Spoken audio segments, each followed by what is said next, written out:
Evening. Great. I'd like to tell you my story over the last 16 months. I was diagnosed with pancreatic cancer 16 months ago in June 2003.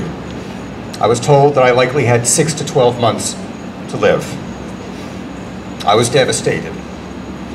I loved life. I had a partner of 15 years. I practiced law. I really enjoyed practicing law. I was a leader in my synagogue. But I had a new normal now. I eventually settled on an attitude of optimistic realism, realistic optimism. I recognized that the odds were against me. Pancreatic cancer, as all of you know, is about as bad a cancer as there is. But I held out hope that I might be among that very small percentage of people who could beat the disease. I knew that Alan would be there beside me. He eventually took off almost a year from teaching. He drove me to medical treatments, sat with me during chemotherapy, encouraged me when I was low. And I know many of you did the same things for your loved ones. I knew the road would be tough. The only potential cure for pancreatic cancer is a surgery, is an operation, a Whipple procedure. But at first I wasn't able to have that. So I started chemotherapy, had 6 months of it, then had radiation. And the treatments were successful. I was able to have a Whipple procedure. That was in March of this year. Now, after a Whipple procedure, a good way of determining a person's prognosis is by looking at the pathology results of the portions of the body that are removed during the operation. And my pathology results were as good as could possibly be. My hope, my prayer of being one of the few who might survive this horrible disease remained alive. With this encouraging news, I was determined to live life as fully as possible. Within 4 months of the operation, Alan and I traveled to Israel. We visited the Western Wall, one of the holiest places on earth, a place where people go and recite prayers. You can imagine what I prayed for. I also wore a pancan.org t-shirt. T-shirt said, pancreatic cancer, know it, fight it, end it. A shirt can be a prayer too. Now I knew that even with all this good news, the odds were still against me. 3 out of 4 people who have a Whipple procedure are not alive 5 years later. But I was in a great position to be one of those who would make it. Now in August, about 3 weeks after we got back from Israel, I had a follow-up appointment with my surgeon. After a number of tests, I was told in early August that the cancer had developed in my liver and my abdomen.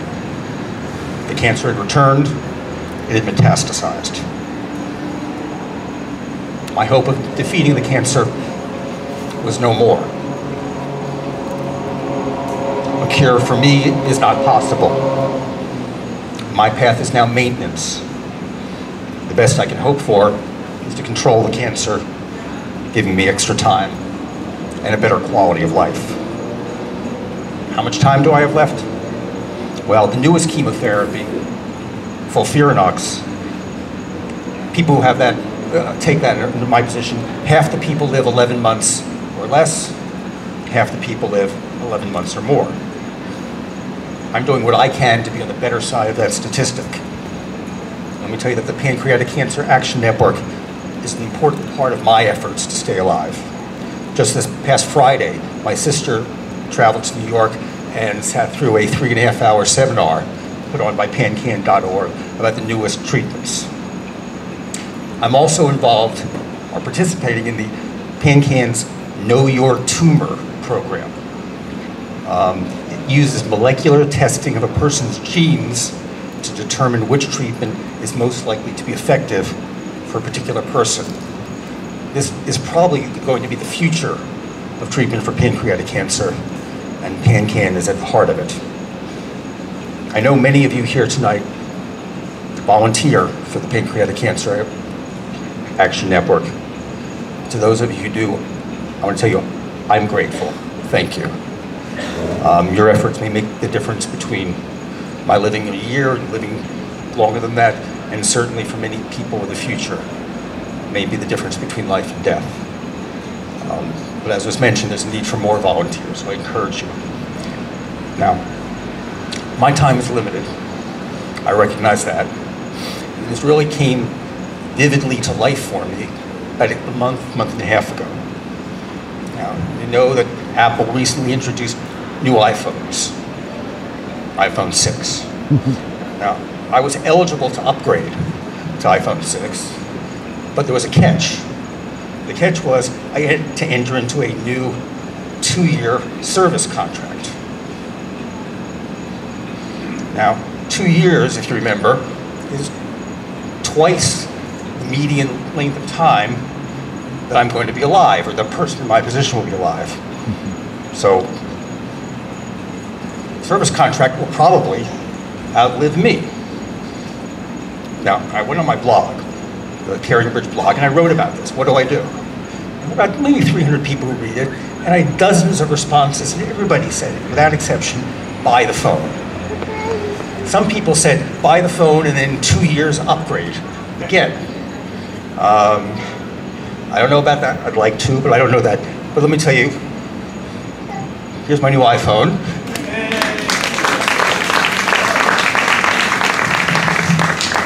I'm a realist, but I'm also an optimist.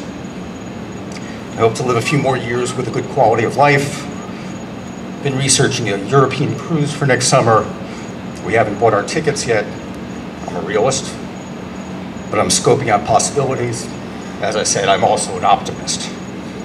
Now, I recognize I will not live a life of normal duration.